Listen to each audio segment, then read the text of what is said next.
Hey everybody, my name is Ian. I work at the Fort Worth Public Library, and welcome back to another Maker 101 project. If you haven't already, make sure to go pick up your kit from your local Fort Worth Public Library branch while supplies last. This project is called the Big Face Box for, well, pretty obvious reasons. Let's go ahead and see how to put this project together. Here's what's included in your kit: one plastic magnifying sheet, two AA batteries, one battery operated light pack, and a box. If you weren't able to pick up one of the kits, you can use any box of your choosing. You just have to make sure it's big enough to fit over your head.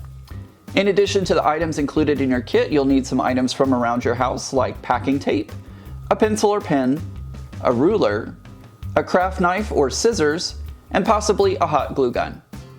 The first step is to close off the top of your box, folding in the flaps and then using the packing tape to keep it closed. This project is so large it's hard for me to fit it in the camera frame, but as you can see, I've taped closed the top of my box, and now it's time to focus on the bottom portion of the box. I'm going to go ahead and cut off these flaps where they naturally bend here on the box, but if you want your box to be taller, you could leave those and tape the corners shut. As you can see, I've gone ahead and cut off the first flap. I just now need to cut off the remaining three.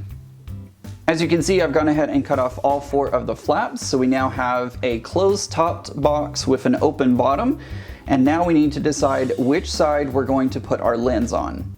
Next, we're going to take our lens and we're going to trace it onto our box, and I'm going to go ahead and move my lens down. I'm not going to put it in the exact center of my box because I just tried the box on over my head. You might try the box on to see where it lands on you, but my shoulders hit the sides of the box.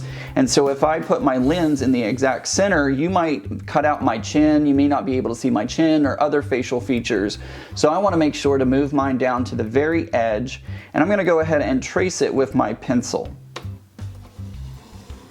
Alright, I've gone ahead and traced around my lens, but I don't want to cut this line out because I need some way to attach the lens to the box. So I'm going to take my ruler and I'm going to measure about a ½ an inch inside that line, and I'm going to make some marks and make a second traced image so that way I know where to cut my box and still be able to put the lens into the box. Okay, you can see the second line that I've drawn. This is the line that I want to cut because it will overlap the lens where I can add either glue or tape to make sure that my lens stays inside my box and doesn't fall out. I'm going to go ahead and take my craft knife and cut out the smaller rectangle. Okay, I have finished cutting out my hole. The lens will now have a place to adhere on the inside of my box, and it should work out great. Let's go ahead and move on to our next step. Next, I'm going to take my batteries and insert them into the battery pack for my lights. I'm going to go ahead and check to make sure that my lights are working. Yes, they are. They're nice and bright.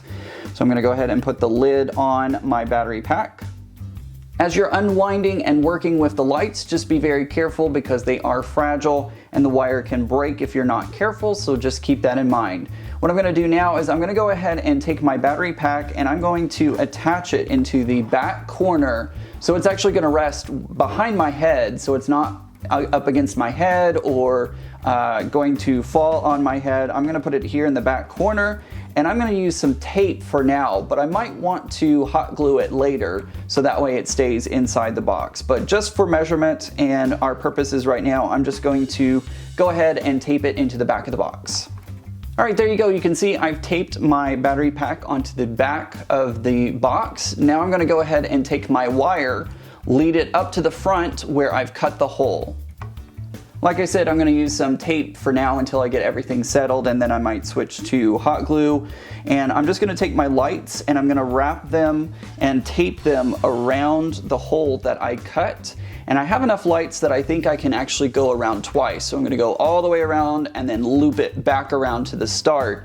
And you don't want to get it too close. Don't attach them too close to the hole that you cut because you need space to be able to put the lens in and use either tape or glue to adhere it to the box. So just make sure you're giving plenty of space for that whenever you're putting your lights in. I'm going to go ahead and wrap my lights around my cut hole. Okay, there you go. You can see that I have taped them in and I've placed my lights all around the opening. I was able to go back and forth actually like three and a half, 4 times. So there's a lot of lights that you can spread throughout this area, and that's great because it'll really illuminate your face well.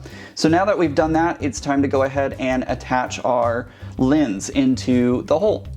Okay, I have my hot glue gun all heated up and ready to go. I'm gonna go ahead and put a layer of glue just around the edge of my hole here in the box, so that way I can attach my lens.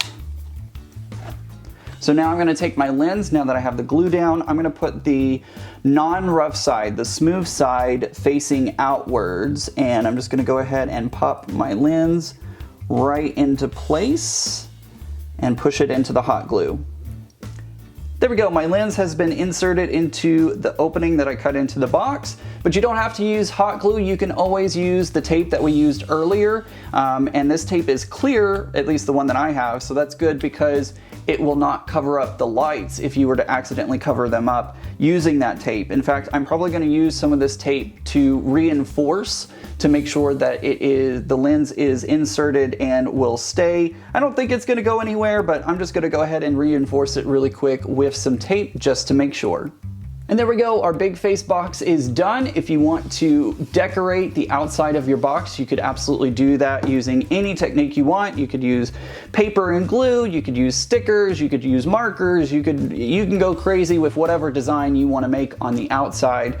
And as you can see, we have the image on the inside here, so let's go ahead and put it on our head and see what it looks like.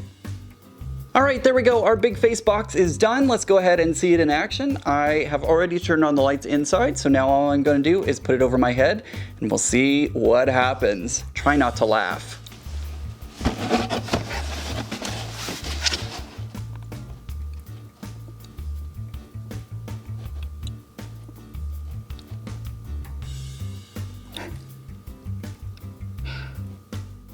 Let's take a look at the science of what makes this project work. A lens works by refraction, which means it bends light rays as they pass through it. Because a lens is bending the light, it makes the focal point seem closer or further away from the source. The focal point is where all the light rays meet. That's why when you look through a magnifying glass, it makes the object look bigger. Our eyes work the same way. The lens in the front of our eyes bends the light so that the focal point lands on the back of the eye, which has the optic nerve to the brain. This project uses a Fresnel lens. A Fresnel lens helps to magnify the object without distorting the image too much. The grooves act like individual refracting surfaces, like teeny prisms. Because of this, the Fresnel lens reduces the amount of material required compared to conventional lenses, causing less distortion. Thanks for joining us today, and don't forget to check in next month for our next Maker 101 project. Bye!